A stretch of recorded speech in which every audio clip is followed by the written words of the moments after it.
Entonces damos inicio a la introducción a la probabilidad de la estadística, las interpretaciones clásicas, que son la frecuentista y la bayesiana, que son las dos grandes escuelas. ¿Qué nos dicen? Bueno, cambian un poco los enfoques, ¿no? Dicen que entre estas dos grandes escuelas, que están la bayesiana y la frecuentista, sus enfoques se basan en diferentes interpretaciones del significado de la probabilidad. Entonces, por ejemplo, los frecuentistas dicen que la probabilidad mide la frecuencia de varios resultados de un experimento, ¿sí? Varios resultados de un experimento, pero entonces muchas veces hallar ese resultado específico pues no resulta tan sencillo, ¿no? En algunos casos sí, por ejemplo, si lanzamos una moneda, entonces ¿qué podríamos decir?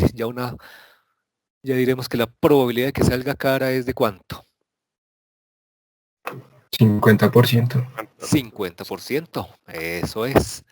En otros casos, pues se necesitarán toda una serie de modelos probabilísticos y el conocimiento que se tenga para poder cuantificar esa probabilidad. Por ejemplo, los meteorólogos pues tienen todos esos modelos climáticos para pronosticar si lloverá o no lloverá este fin de semana en una determinada región del país, ¿cierto? Imágenes satelitales y todo eso, y entonces ya podrán decir, bueno, hay un 80% de probabilidades de que llueva el fin de semana en Bogotá. Y como les decía, pues mucha gente entonces tomará decisiones a partir de ello, ¿sí? Otros dicen, dijeron que iba a llover y vea, no llovió. Bueno, entonces, porque hay un 20% de que no llueva. O es posible que llueva en una parte muy sectorizada y en otras partes no, como sucede en Bogotá, que a veces está lloviendo en el norte y en el sur está soleado o viceversa. ¿Mm? Bueno, los bayesianos, en vez de ello, dicen que la probabilidad es un concepto más bien abstracto, que mide un estado de conocimiento o un grado de creencia en una proposición determinada. Entonces ahí es cuando muchas situaciones pues no hay un modelo y más bien entonces se habla de un perito o un experto, ¿sí? Y eso lo tienen en diferentes escenarios, hasta por ejemplo en un proceso judicial, ¿sí? Entonces yo recuerdo, por ejemplo, una señora que trabajaba en un banco, nos quería contratar a dos ingenieros, entre eso estaba yo, ¿sí? Que necesitaba que le modeláramos todo un sistema que pudiera pronosticar cuál era la probabilidad de que el banco, ella trabajaba para un banco, pudiera ganar un pleito, y entonces ahí tenían una gran cantidad de información, por ejemplo, que si el proceso iba a tal juzgado, entonces había una probabilidad de que ese juez sí favoreciera más al banco, mientras que si iba a otro juzgado, ese juez ya lo tenían ahí, ya tenían una serie de información de que ese juez era más bien reacio a favorecer al banco y favorecería más bien al cliente del banco que se hubiera quedado moroso o algo. ¿Sí se dan cuenta? Entonces, lo mismo, por ejemplo, en los pronósticos políticos. Entonces, ahí entonces, no, que acá está el experto, esta persona que ha acertado quién va a ganar las elecciones en determinado país, ¿sí? Y entonces ya la persona dice, bueno, yo creo que va a ganar tal persona. Son probabilidades, ¿ok? Y precisamente en este modelo bayesiano es que se basan modelos como este que estamos viendo acá, ya lo que se utiliza en inteligencia artificial. Y en inteligencia artificial, pues una parte que es el machine learning y el deep learning, que es aprendizaje de máquina. Entonces la máquina se entrena ¿con qué? Tomamos la máquina o ese algoritmo, ese robot, y lo entrenamos, por ejemplo, si es para la parte de clasificación de imágenes. Entonces se entrena con miles y miles de imágenes de diferentes, por ejemplo, si es para clasificar animales, miles de imágenes. Entonces habrán miles de imágenes de elefantes, de gatos, de conejos, de perros, ¿cierto? De aves de corral, bueno, etcétera. Ya cuando ese sistema, ese algoritmo esté suficientemente entrenado, entonces ya por ejemplo le damos la entrada de este animal, de un perro, ¿cierto? de un perro y entonces ahí hay una cantidad de, se dice que una imagen, bueno, estas imágenes con las que se entrena pues obviamente están etiquetadas. Entonces se dice esto es un elefante para que el sistema vaya identificando las posibles formas de un elefante. Este es un gato. Ya luego vamos a utilizar el sistema, le damos la entrada, por ejemplo, de esta imagen de un perro, ¿ok? Y vamos a ver si el sistema sí lo puede identificar. Obviamente no está etiquetada, ¿no? Porque es lo que el sistema ya, mediante su entrenamiento, va a lograr hacer. Entonces van a aparecer una serie de capas, eso es lo que se llama entonces mediante neuronas, las redes neuronales que simulan esos procesos biológicos. Y eso es un desarrollo que viene de hace décadas, el desarrollo neuronal, que durante un tiempo pues dejó de desarrollarse porque el sistema computacional requería una gran cantidad de recursos. En la medida que las máquinas pudieron utilizar más recursos computacionales, pues entonces volvieron los científicos y los ingenieros a trabajar con las redes neuronales y hoy en día pues se han logrado pues hacer unos desarrollos enormes, enormes en este campo.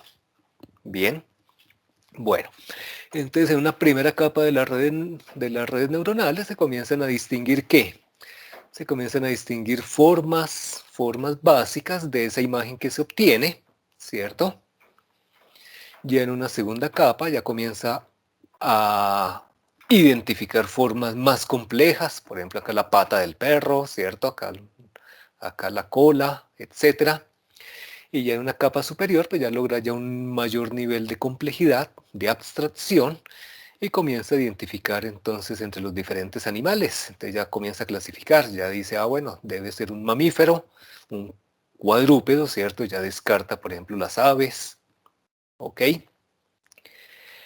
Y ya la salida que nos da, bueno, como siempre va a haber un nivel de incertidumbre, entonces ya va a pronosticar, hay un 90% de probabilidades de que sea un perro y podría decir un 10% de probabilidades de que se trate de un lobo.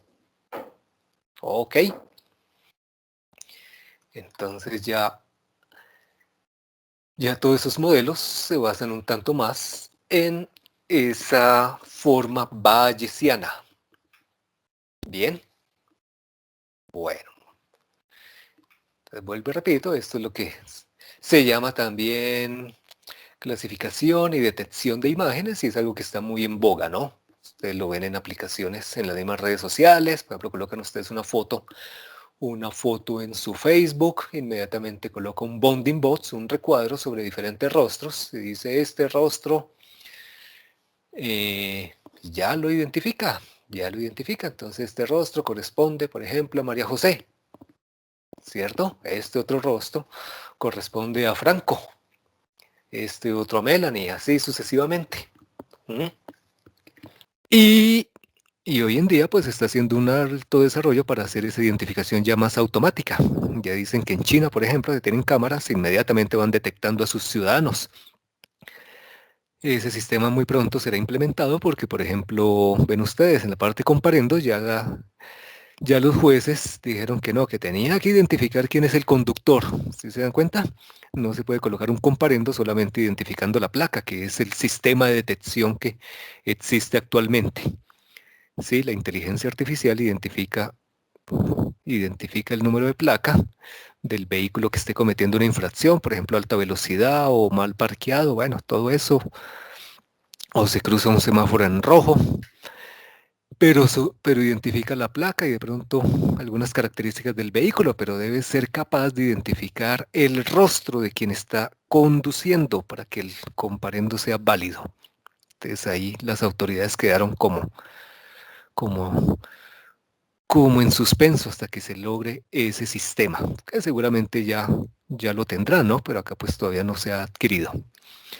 Bueno, nos dice que el enfoque frecuentista dominó durante mucho tiempo campos como qué, la biología, la medicina, la salud pública y las ciencias sociales, como la sociología, les decía que los sociólogos ven hasta 4 o 5 estadísticas, en psicología también, ya en ese caso las ciencias humanas, ven 2, 3 estadísticas, por ejemplo, para la psicometría, darle un soporte mediante estadística de algún hallazgo que se encuentre en ese aspecto psicológico.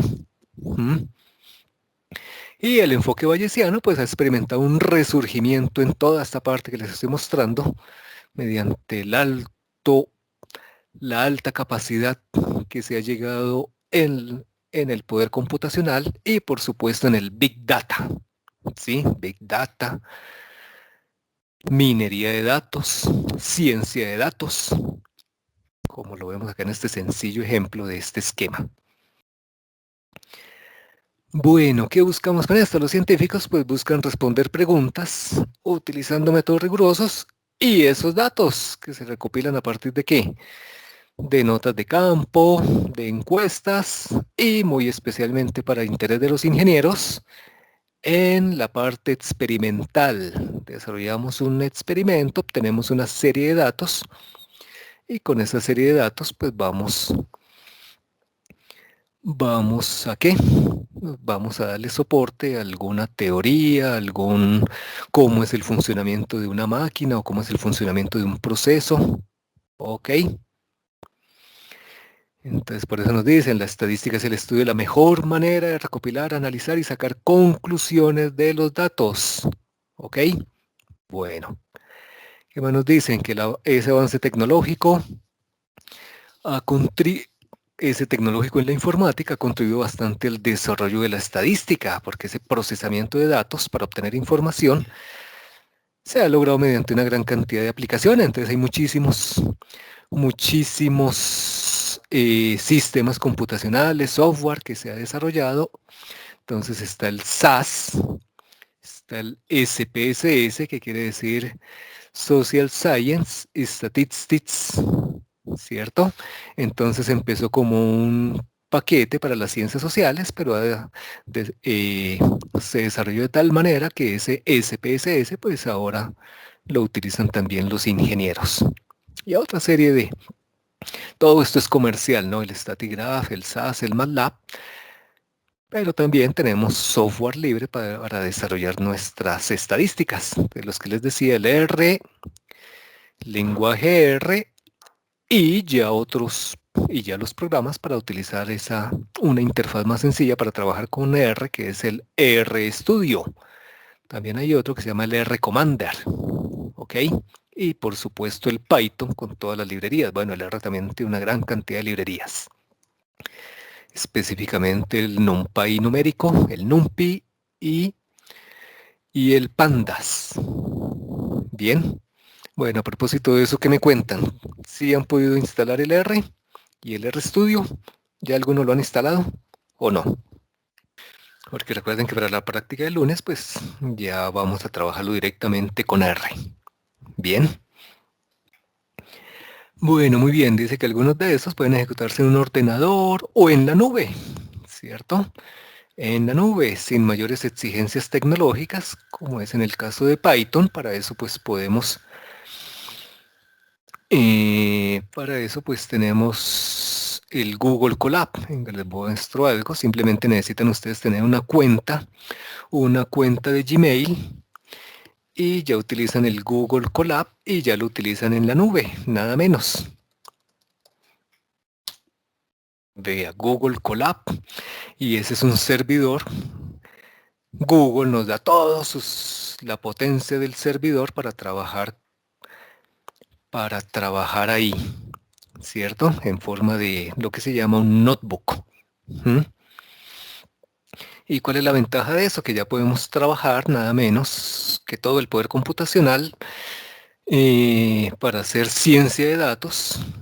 Véalo, ahí tenemos ya abierto acá en un cuaderno de Python.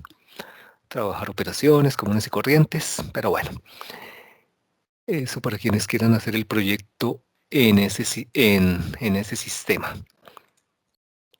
Acá, ¿cuál es la idea? Que al trabajar con Google Colab, ya no necesitamos tener un super servidor para trabajar, por ejemplo, miles y miles de imágenes, o en algunos casos cientos de miles de imágenes para poder entrenar un modelo.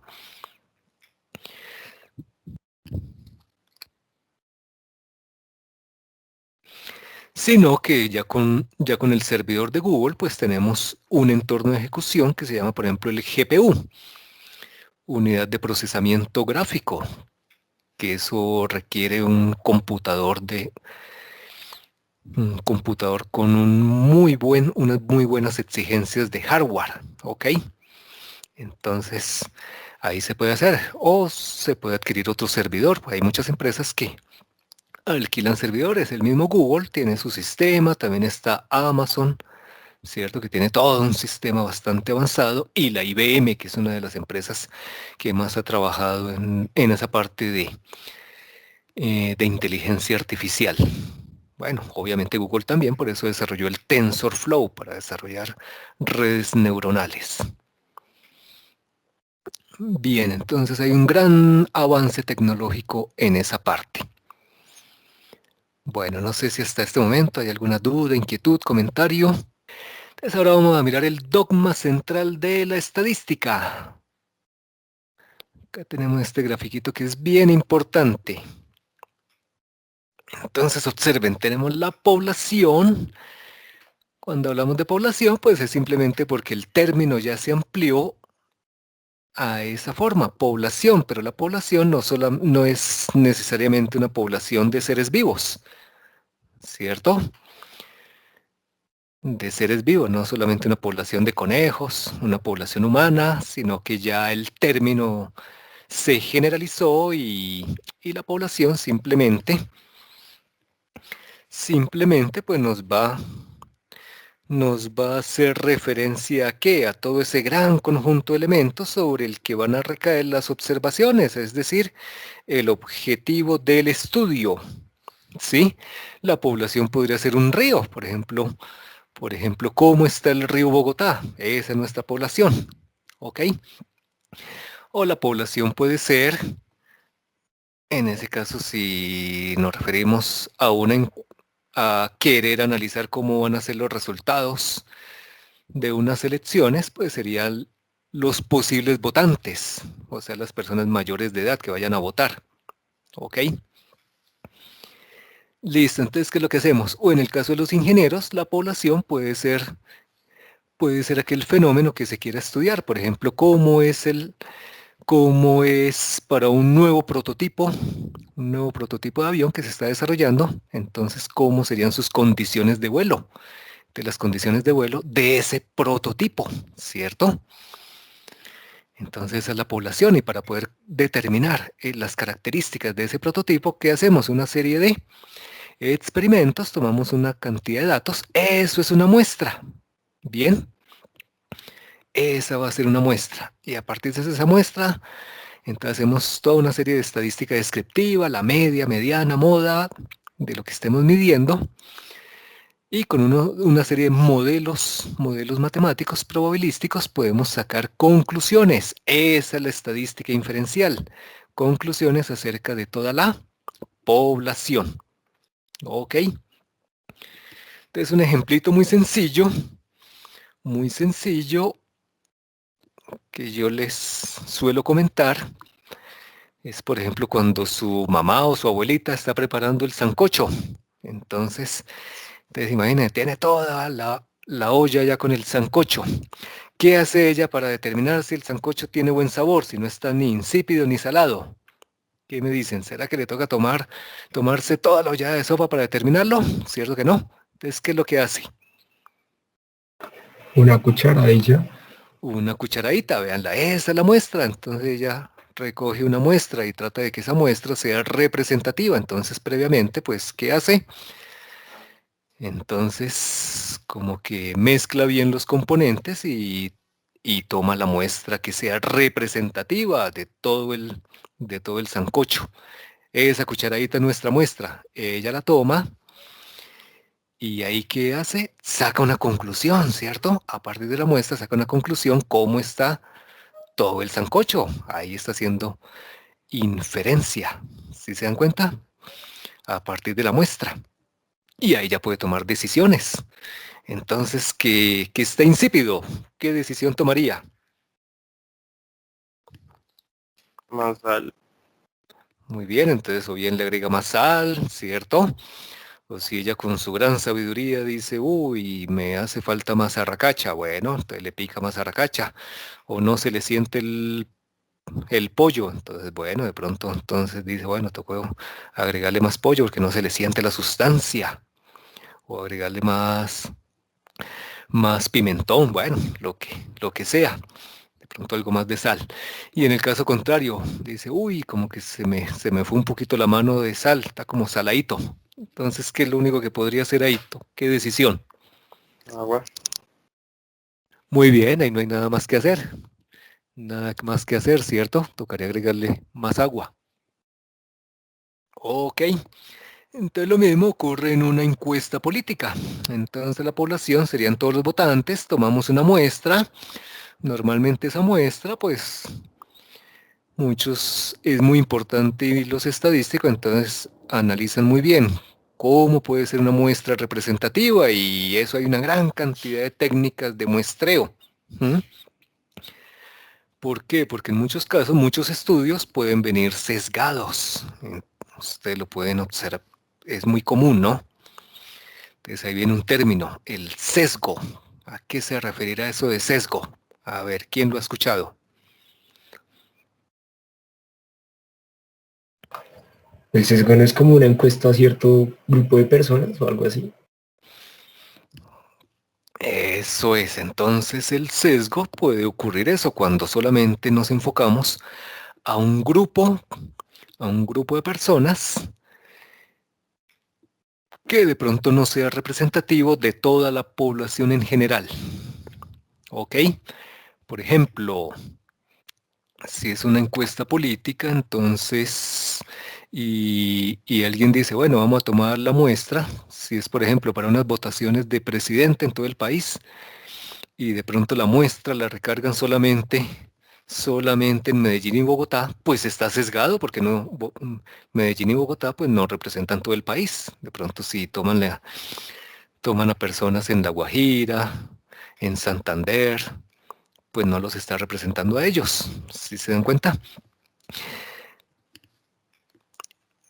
Entonces la muestra debe ser representativa, entonces está bien tomar a unas personas de Medellín, otras de Bogotá, pero también deben aparecer de la costa, deben aparecer de los Santanderes, debe aparecer de los llanos orientales, del valle, para que ahí sí sea representativo de todo el país. Entonces, por ejemplo, bueno, entonces ahí sí, se encuestaron a 20.000 personas de Medellín, 50.000 de Bogotá, otras 50.000 de todo el Caribe, etcétera, etcétera. Ahí sí ya es una muestra representativa. Ok. Lo mismo, como nos decían ahí, si se va a analizar, por ejemplo, el cómo es el precio de la vivienda en Bogotá, ¿qué me dicen ustedes? Entonces, ¿cuál sería la población ahí? Pues ahí ya serían como diferentes localidades de Bogotá, porque el precio varía según la localidad, tengo entendido. Exactamente, entonces la población pues serán todas las viviendas en Bogotá, pero viviendas familiares, ¿no? Porque se habla de vivienda, no de edificios de oficinas, ni de edificios gubernamentales o empresariales o comerciales, únicamente vivienda, es decir, casas para vivienda y apartamentos, y en todas sus localidades. Y entonces el muestreo, bueno, entonces ahí habrán diferentes técnicas de muestreo. Uno de ellos es muestreo en bloques, como bien dice su compañero. Entonces habría que tomar, los bloques serían ¿qué? Serían las localidades. Entonces, por ejemplo, de la localidad de Suba, bueno, localidad de Suba, entonces tomar datos, por ejemplo, de 1.000 viviendas entre apartamentos y casas por los diferentes barrios de Suba. Luego Usaquén, lo mismo, otras 1.000 viviendas en Usaquén y así sucesivamente. Luego, pero que sea representativo. Luego de Usme, es posible que no sean todas las localidades. Entonces, alrededor de las 20 localidades de Bogotá, por ejemplo, el muestreo puede tomar aleatoriamente. ¿Por qué aleatoriamente? Debe ser también aleatorio, es decir, que no se haga por capricho, porque alguien diga, no, a mí me queda más fácil porque vivo en Usaquén, entonces yo hago la encuesta allá o hago el estudio allá. ¿sí? Sino que de las 20 localidades, entonces se toman aleatoriamente, es decir, al azar, se seleccionan, por ejemplo, 6 localidades. Entonces es posible que las 6 salga Usme, salga la localidad de Suba, salga Usaquén, bueno, etcétera, etcétera. Ok, entonces ya con esa información de la muestra, bueno, ya se puede sacar con un buen margen de confianza cómo es el costo de la vivienda en toda la ciudad de Bogotá. Entonces ahí ya se dirá, bueno, el costo de la vivienda en Bogotá está para una vivienda común, familiar, está entre 60 millones a 500 millones, el 90% de las viviendas. Ahora un 10% de más de 600 millones en los estratos altos. Sí, cuéntame. ¿Alguien me estaba preguntando algo? Bueno, muy bien. Eso es, entonces a continuación vamos a mirar algunas de esas definiciones que nos daban ahí. Vamos a mirar. Listo, ya ustedes la revisaron, entonces ya, bueno, vamos a precisar entonces qué nos dice que es la población. Es precisamente ese conjunto de elementos sobre el que recaen las observaciones de interés de acuerdo al estudio que nos interese. ¿Ok? Que pueden ser personas, objetos, animales o también, ¿cierto? Objetos, por ejemplo, lo que les decía, el río, si nos interesa mirar cómo está la contaminación en el río Bogotá. Entonces vamos y tomamos ¿qué? Una muestra. ¿Y qué es esa muestra? Es un subconjunto, una partecita de los elementos de la población. ¿Por qué no tomar toda la población y tomar una muestra? Bueno, recuerden el caso del sancocho. El caso del sancocho, muy complicado tomar toda la población, ¿cierto? Si es una encuesta política, muy complicado irle a preguntar a todos los que van a votar. Muy complicado, tremendamente costoso y en muchos casos imposible de realizar. Entonces, por eso se toma un pequeño subconjunto que sea representativo de toda la población. ¿Ok? Bueno.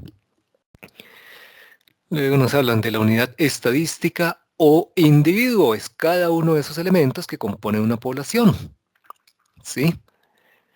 Es decir, ese elemento que contiene información sobre el fenómeno que se estudia. Si es una encuesta política, pues cada ciudadano que le preguntemos por quién va a votar, entonces él es el que tiene esa información y en la medida que la recojamos, pues podemos ya tener una percepción general de quién podría ganar las elecciones. ¿Listo? Si lo que estudiamos es, por ejemplo, el costo de las viviendas, entonces cada una de esas viviendas es, en ese caso sería un individuo. Yo diría, pero ¿cómo una casa va a ser un individuo? Bueno, porque estamos desde el punto de vista de la estadística.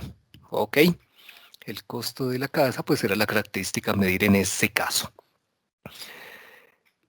El tamaño de la muestra, bueno, esa es una gran discusión y hay diferentes formas de calcularlo, porque si lo que queremos es una encuesta para mirar la intención de voto para las presidenciales,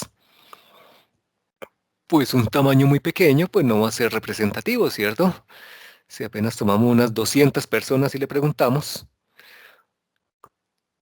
no es representativo. Entonces muchas veces la muestra, pues debe ser, algunos dicen debería ser de por lo menos un 5% del tamaño de toda la población. Algunas veces la población pues se puede conocer su tamaño, por ejemplo, si es la población de votantes, bueno, se podría saber. Y en otros casos pues no se puede saber. No se puede saber. ¿Ok?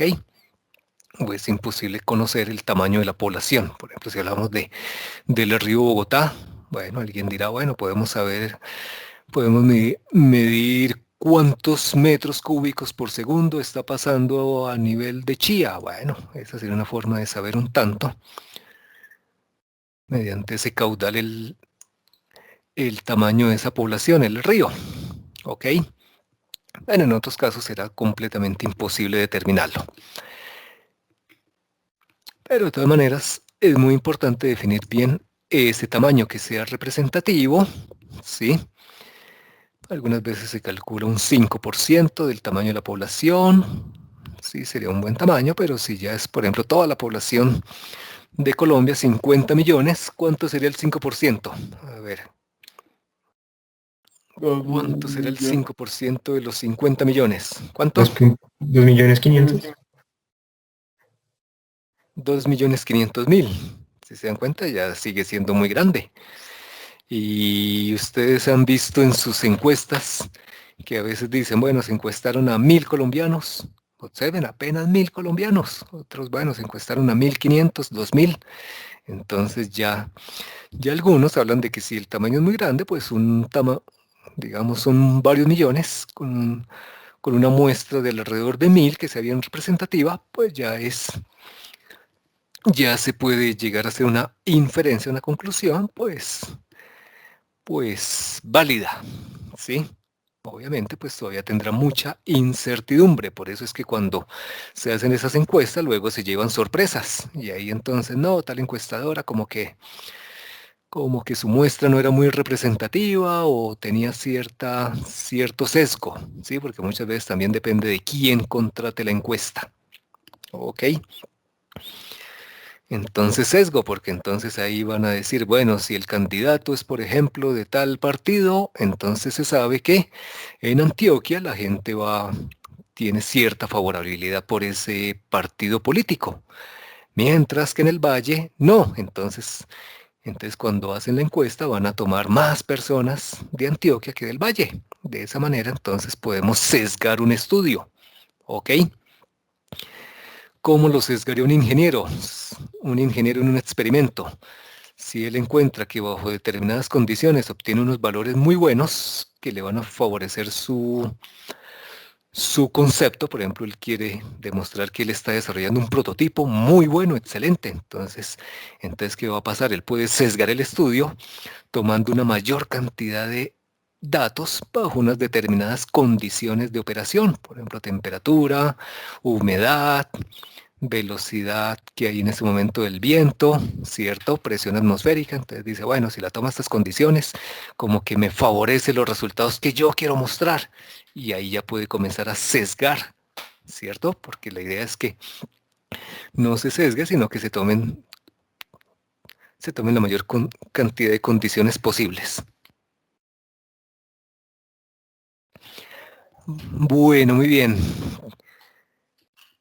¿Qué más tenemos? Carácter, dice que es la cualidad o propiedad observable que presenta la variación de unos individuos a otros. Y ahí es donde vamos a mirar que ese carácter o cualidad, entonces vamos a tener que es cuantitativo o cualitativo. Bien, cuantitativo, si bien se le puede asignar una forma numérica, o cualitativo si no es posible. Bien. Listo, también tendremos modalidad, cada uno de los valores de un carácter cualitativo, modalidad o categoría. Y también tendremos lo que se llama una variable estadística, ¿cierto? Sinónimo de ese carácter cuantitativo. Las variables estadísticas, como trabajaremos durante todo el curso, pues podrán ser de tipo continuo o discreto. Y trabajaremos modelos de acuerdo a si la variable es discreta o si es continua. Bueno, eso vamos a profundizar más en la siguiente. Veamos acá. Entonces, ¿qué nos dice en este diagrama? Variables estadísticas. Entonces, lo que les decía, se clasifican básicamente en lo que son las cualitativas y las cuantitativas. A nosotros los ingenieros nos interesan muchísimo las cuantitativas, y ahí están las discretas y las continuas. Pero algunos procesos pues tendrán también características cualitativas. ¿Ok? Ahí entre ellas dicotómicas, politómicas, como vamos a mirar a continuación. Entonces diríamos las cualitativas o atributos, pues simplemente cuando aquella variable son cualidades y no lo podemos establecer numéricamente, o sea, cuantificar numéricamente. Entonces, hay muchas, Por ejemplo, cuando clasificamos algo, por ejemplo, en los deportes, es que qué deporte le gusta a alguien, bueno, fútbol, balonmano, atletismo, observen, entonces ahí son como categorías. Nacionalidad también será una variable de tipo netamente cualitativa, nacionalidad colombiano, peruano, y normalmente estas cualidades o atributos deben ser únicos, ¿ok? Otra cosa es que hay algunas personas que tienen doble nacionalidad, ¿sí? Pero para algunos efectos, pues debe ser solamente uno. Bien, listo. Y las cuantitativas, en su caso contrario, puede tomar valores numéricos, ¿ok? Bueno, vamos a precisar más sobre ahora la que más nos interesa, las cuantitativas.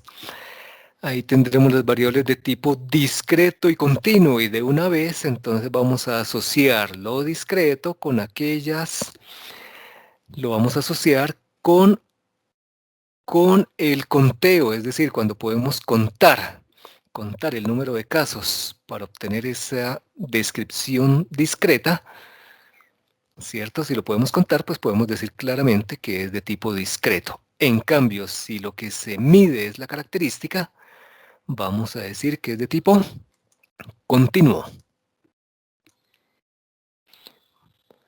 Entonces, por ejemplo, podemos contar el número de páginas, ¿cierto? De un libro, el número de páginas que hemos leído. Ya hemos leído hasta la página 20, hasta la página 30, ¿ok?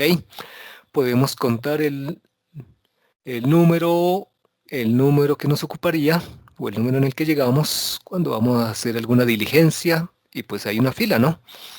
Entonces, ¿en qué posición nos tocó? Entonces, esa será de tipo discreto. A ver, ¿qué más se les ocurre? ¿Qué más podríamos contar? Y ahora algo netamente aleatorio. Podemos contar el número de clientes que llegan a un almacén desde que abre sus puertas en toda la mañana. Entonces digamos que a las 8 de la mañana ya han llegado 30 clientes, a las 10 de la mañana han llegado 50 clientes, ¿ok? En el caso de las continuas, entonces ya acuérdense, es medir, por ejemplo, ¿qué podemos medir? Podemos medir el peso de un recién nacido, ¿ok? Podemos medir la altura de una persona. Podemos medir, ¿qué más? La velocidad que lleva un móvil, ¿sí? Por ejemplo, en una moto, un vehículo, un avión. ¿Listo? Entonces recuerden, cuando en el proceso de obtención de la información lo hacemos contando el número de casos, podemos decir que es una variable cuantitativa de tipo discreto. En cambio, cuando lo hacemos midiendo con algún instrumento, podemos también medir el tiempo. Entonces es de tipo continuo. ¿Ok? Bueno, eso lo vamos a trabajar durante todo el curso, si es discreto o continuo. Bueno, y luego tendremos nuestras escalas de medida. Eso es muy importante porque en muchos programas de estadística, por ejemplo en el SPSS, inmediatamente vamos a ingresar un tipo de variable y nos va a decir, bueno, ¿de qué tipo es? ¿De qué tipo es? Entonces tendremos cualitativa nominal, dos tipos de cualitativas, la nominal, la ordinal, y entre las cuantitativas también las clasificamos en las de intervalo y las de razón. Vamos a mirar entonces. Entonces, ¿qué decimos? La cualitativa nominal es netamente una categoría y acá aparecen unos términos muy importantes que también vamos a estar trabajando durante el curso. Que nos dice, es caracterizada por categorías de eventos o sucesos que son mutuamente excluyentes y son colectivamente exhaustivos. Bueno. Entonces, cuando decimos mutuamente excluyentes, es que no pueden suceder dos condiciones al mismo tiempo. Entonces, un nombre o una marca, no podemos decir que un producto sea, por ejemplo, un computador, sea de Toshiba y sea de Apple al tiempo, ¿cierto? No, es de lo uno o de lo otro. Estado civil, ¿cierto? Entonces, la persona es casada o es soltera. Bueno, Algunos, en algunos casos, pues puede ocurrir que la persona sea casada y soltera al tiempo, ¿será? Bueno, normalmente no, ¿no? Un color, bueno, otra cosa es que ahora con tecnología, entonces aparecen, por ejemplo, unos trajes, unos vestidos que alguien lo puede ver azul y de pronto se mueve un poquito y ya se ve verde, ¿cierto? Pero pues ya eso ya son efectos que se generan, pero normalmente el color debe ser único. ¿Mm? Lo mismo la nacionalidad. Ok, bueno. La cualitativa ordinal, es como su nombre lo dice, ordinal, hay un orden entre ellos.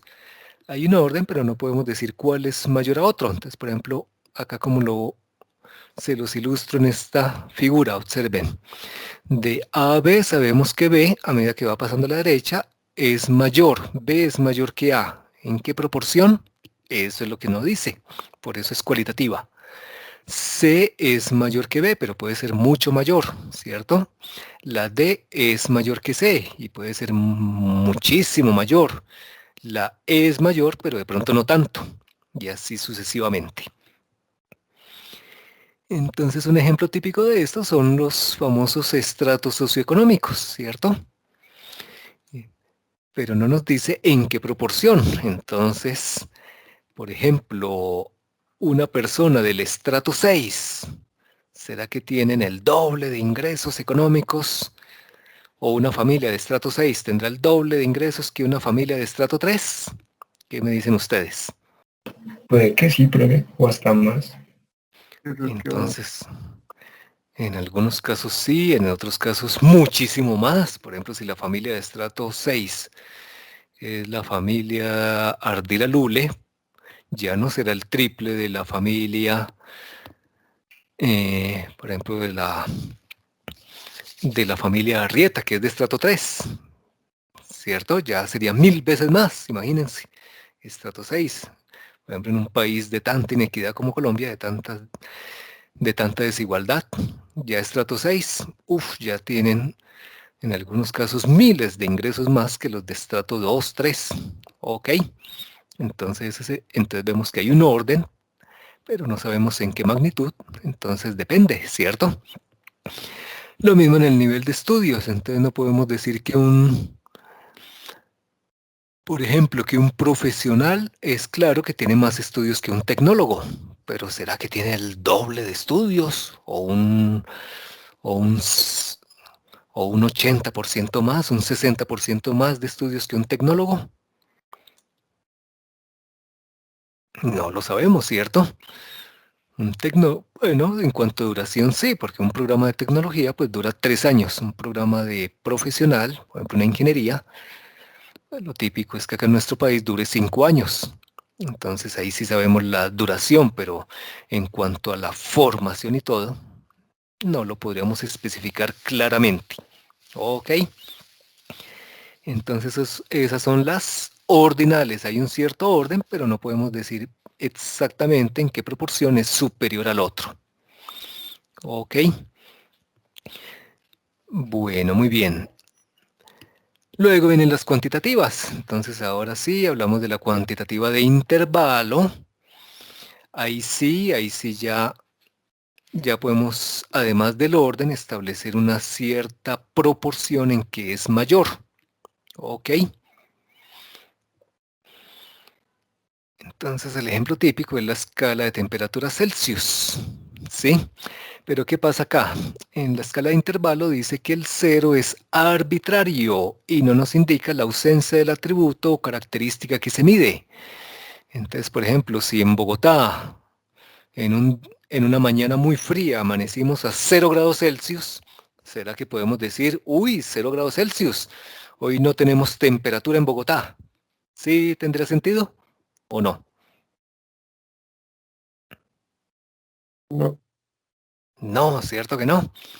No tiene sentido porque ahí el 0 es arbitrario, no indica ausencia porque la escala sigue y sigue también en la parte negativa y bien podría haber otra mañana todavía más fría y amanecer a -4 grados, ¿cierto? O a 4 grados bajo cero, ¿sí? Por ejemplo, ahora las heladas que hay en Estados Unidos y en Europa, ¿no? Que llegan a temperaturas de -20. ¿Mm? Muy bien. Entonces ahí el cero es completamente arbitrario. Y hay otra serie de escalas, ¿no? Por ejemplo, la escala del coeficiente intelectual, ¿sí? Eh, enton- entonces eso suele utilizarse en situaciones, en situaciones donde se utiliza alguna escala para cuantificar algo. Bien, en la cuantitativa de razón, ahí sí el cero es completamente absoluto. Por ejemplo, en el caso de la masa, si estamos analizando nuevamente la presencia de un metal pesado, por ejemplo el mercurio, en las aguas del río Bogotá, y vamos y tomamos una muestra, por ejemplo, cerca, o por ejemplo allá más arriba bueno, cerca de los nacimientos del río Bogotá, pues ahí vamos a encontrar mediante esa parte cuantitativa, la química analítica cuantitativa, que si aparece cero partes por millón, gramos por cada litro de agua, ¿cierto? Pues podemos decir con toda certeza que no hay presencia de ese metal en el agua a ese nivel. En cambio, ya cuando vamos, por ejemplo, al nivel del río Bogotá en Chía, entonces ya se toma una muestra y ya aparecieron 10 partes por millón. Entonces, bueno, acá ya se ha contaminado el río, ¿cierto? Si ya vamos al nivel de la calle 80, ya puede ser el triple.